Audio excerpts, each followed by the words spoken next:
Chaque jour, Charles et Carole vous présentent la leçon de l'école du sabbat.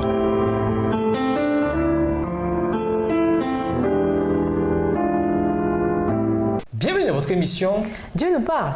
Voilà la leçon de lundi, alors que nous étions encore pécheurs. Lisons Romains 5, les versets 6 à 8. Que nous indique ce passage sur le caractère de Dieu et pourquoi ces paroles sont-elles porteuses d'espérance pour nous? Romains 5, les versets 6 à 8. Car lorsque nous étions encore sans force, Christ, au temps marqué, est mort pour des impies. À peine mourrait-on pour un juste. Quelqu'un peut-être mourrait-il pour un homme de bien. Mais Dieu prouve son amour envers nous en ce que, lorsque nous étions encore des pécheurs, Christ est mort pour nous. Quand Adam et Ève ont transgressé d'une manière indigne et inexcusable l'exigence divine, c'est Dieu qui a fait le premier pas vers la réconciliation. Depuis lors, Dieu a pris l'initiative en fournissant un moyen de salut et en invitant les hommes et les femmes à l'accepter. Mais lorsque les temps furent accomplis, Dieu a envoyé son Fils. Galates 4, verset 4. Romains 5, le verset 9 dit que nous pouvons être sauvés de la colère de Dieu par l'entremise de Jésus. Comment comprendre ce que cela signifie?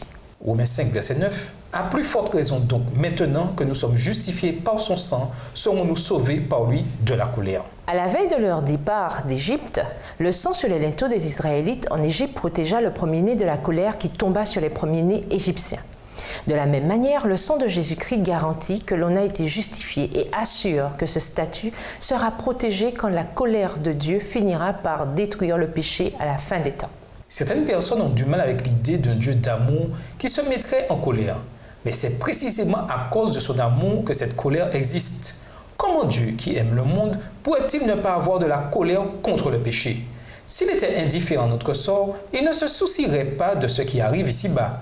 Regardez autour de vous et voyez ce que le péché a fait à sa création.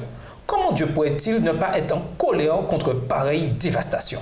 Quelles autres raisons avons-nous de nous réjouir? Lisons Romains 5, les versets 10 et 11. Romains 5, versets 10 et 11. Car si lorsque nous étions ennemis, nous avons été réconciliés avec Dieu par la mort de son Fils, à plus forte raison, étant réconciliés, serons-nous sauvés par sa vie. Et non seulement cela, mais encore, nous nous glorifions en Dieu par notre Seigneur Jésus-Christ, par qui maintenant nous avons obtenu la réconciliation.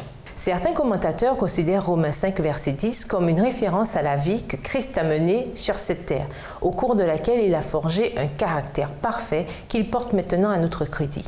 Certes, c'est ce que la vie parfaite de Christ a accompli, mais Paul semble mettre l'accent sur autre chose, le fait que Christ est ressuscité après être mort et qu'il est toujours vivant, voir Hébreux 7, le verset 25. Parce qu'il vit, nous sommes sauvés. S'il était resté dans la tombe, nos espoirs auraient péri avec lui. Romains 5, le verset 11 poursuit avec les raisons que nous avons de nous réjouir dans le Seigneur, et c'est à cause de ce que Jésus a accompli pour nous. Et nous vous laissons cette question réflexion. L'expiation du Christ est le remède divin pour traiter la transgression et pour restaurer la santé spirituelle. Au revoir. Et à demain si Dieu veut. Dieu nous parle.